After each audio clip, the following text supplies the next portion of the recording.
I'm Steven Duthie and I'm the co-founder and distiller of Esker Spirits. Hi, I'm Lynne Duthie and I'm one of the co-founders of Esker Spirits. Within the company, my role is primarily to coordinate events and to help get the brand out there through meeting our end customers, which is something I really enjoy. Probably on a day-to-day basis, most of my work is more behind the scenes in the office, so I deal with a lot of the commercials and some of the HR side of things too. Esker Spirits was established in 2015.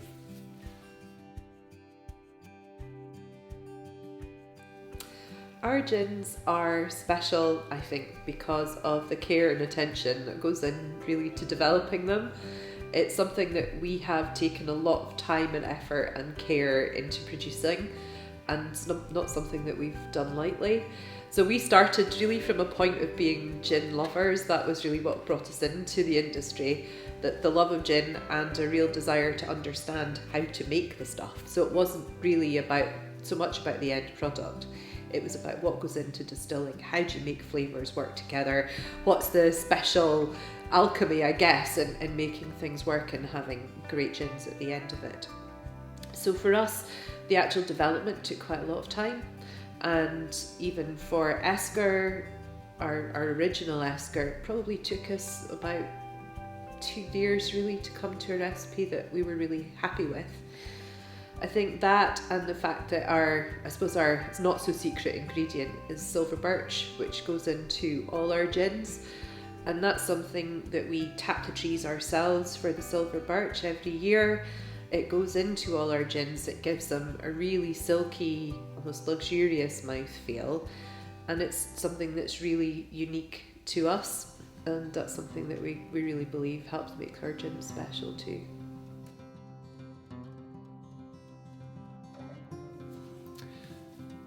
If I describe Esker Spirits in 3 words, I would say provenance, innovation and distinctive.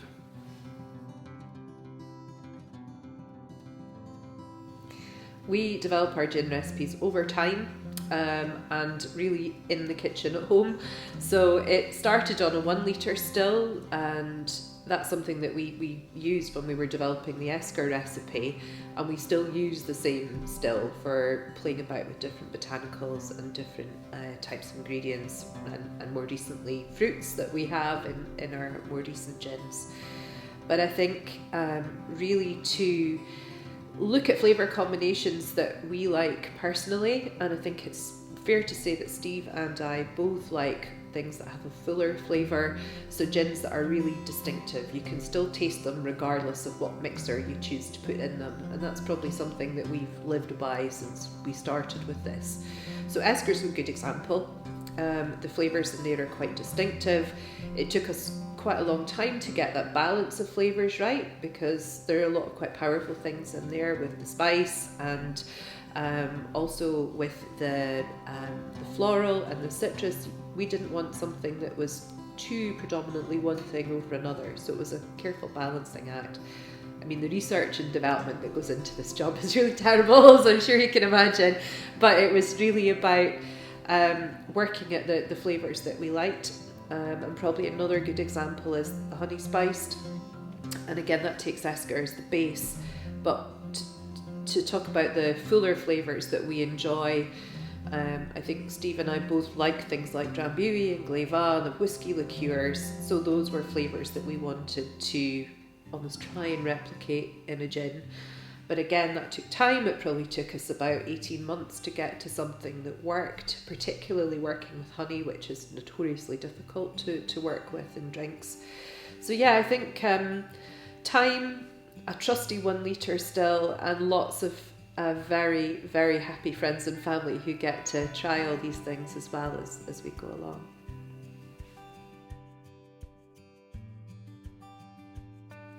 I think the biggest hurdle we've had to overcome is bringing the product to market. We were Aberdeenshire's first gin distillery. There was no one else nearby that was doing the same thing. So we really just kind of had to learn as we was going along, and it was quite a steep learning curve. The highlight of the gin journey so far is really easy for me. It's the fact that you walk into a shop and you see our products on a shelf. That really will never fail to be a highlight for me. It's something that is just brilliant. I think the fact that we've managed to create something that people want to buy, people are enjoying, is just fantastic. And I think we've been really fortunate to work with some amazing retailers and stockists really from the start, who have helped us build up quite a loyal following of Esker fans. The other thing that I particularly enjoy is working at events where I get the chance to meet our end consumers, because that doesn't happen very often, because normally you're depending on someone else to sell the gin for you. But when we're at events and you actually get to see people's reactions to the gin in the moment, and whether that's good or bad, frankly, the fact that you're still there, you're able to talk to people, understand what they love about gin and what they love about Esker, that's just fantastic. Being able to actually have those conversations, that for me will always make my week when I get the chance to do something like that.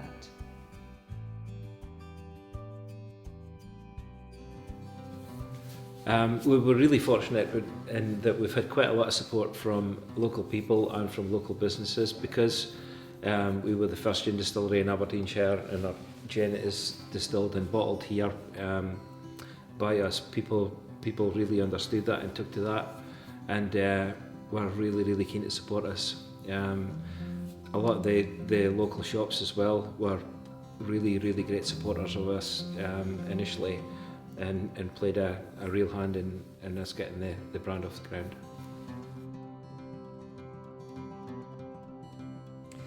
The secret to our success, I think, is probably the fact that Steve and I work so well together.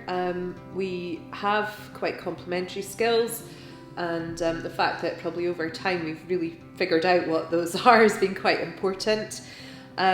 We work really well together, so whether it's when things are going really well, that's easier. It's easier to share the successes. But equally, when things aren't going so well, we have to work through them together. And that's, just as important from the point of view that we are a business partnership as well as being a married couple. But it's being able to work through the business in whatever form that is, or whatever, stage of business it's at. The other thing that's become more important as time's gone on and the business has grown has been having a really great team round about us as well. We have a small team, but they are tremendously talented and dedicated people who we just feel really lucky to have found and work with. And for us, being able to grow the business with them really will help us be more successful as time goes on. What's next for the business is for us to expand in our range of products. We've recently expanded our silver glass range of products, and we have some other products as well that we're working on that we're hoping to bring to market reasonably soon. We'd also like to start exporting more. We already do at the moment, but that's an area that we're really working hard to expand on.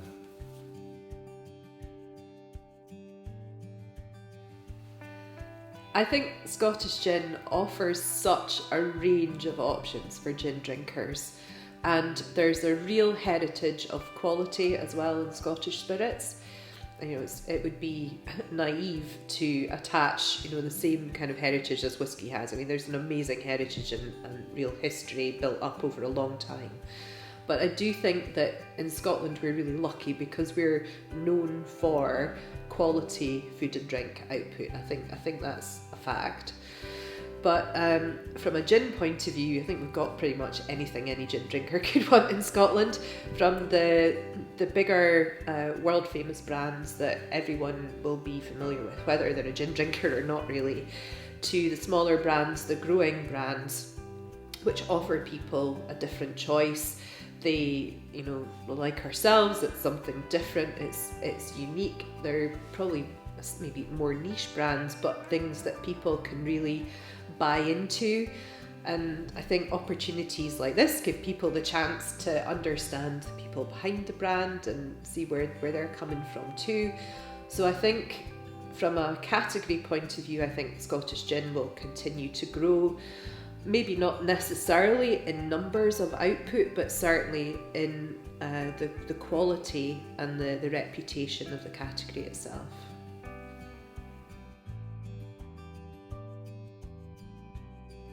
I think the term Scottish gin is really starting to be a sign of quality. I think when people try Scottish gins, they think that they're getting something that's really premium, and they're right to think that. A lot of effort goes into making the gins that we've got here in Scotland now. I think to be a Scottish gin, it should primarily be distilled and bottled here in Scotland.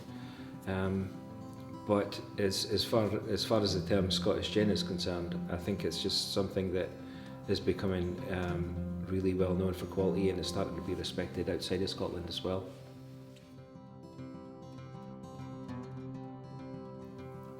Provenance has always been hugely important to the business, and I suppose to me personally as well.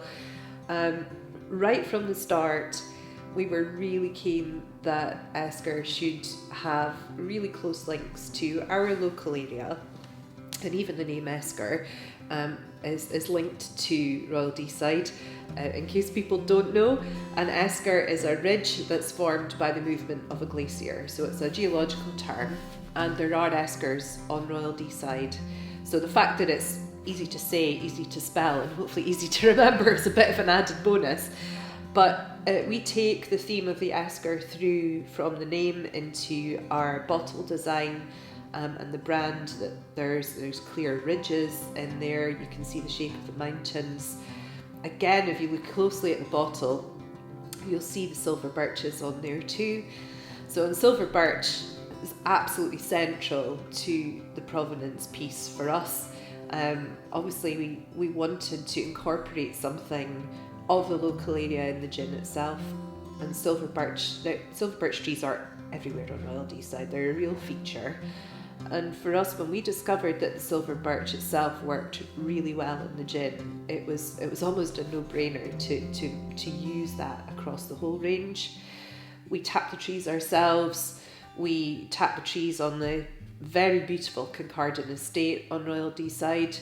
So when it came from moving from the kitchen to the shed and then expanding into distillery premises, for us to actually be able to secure premises on the Kincardine estate itself, it almost felt like coming home, you know. And from a provenance point of view, no one can argue with that. You know, we are from here. It says that, you know, it's on the bottle. It's in the bottle. There's a real piece of Royal Deeside. I think over time, we've seen consumers become much more aware of provenance, and certainly when we do gin events, we are asked the question more and more now, you know, where is your gin from? Do you make it yourselves? And I think as time goes by, it will start to become more of a differentiator for people as they buy into more of the buy local or understanding the origins of something. I think that will become, as I said, more of a differentiator over time. So for us, and I think, yes, for me personally, I think provenance is key, and I think that's something that Scottish gins have a real advantage of.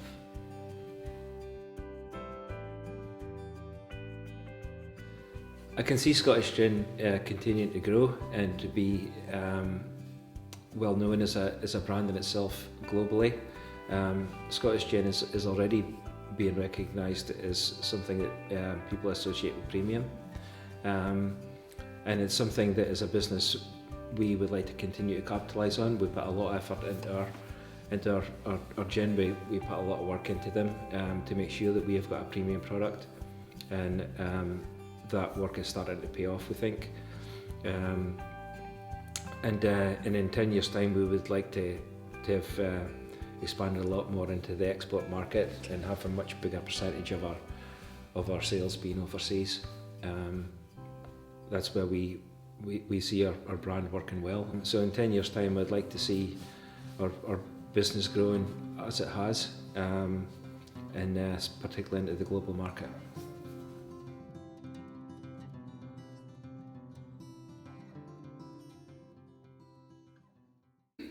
When was Esker Spirits established?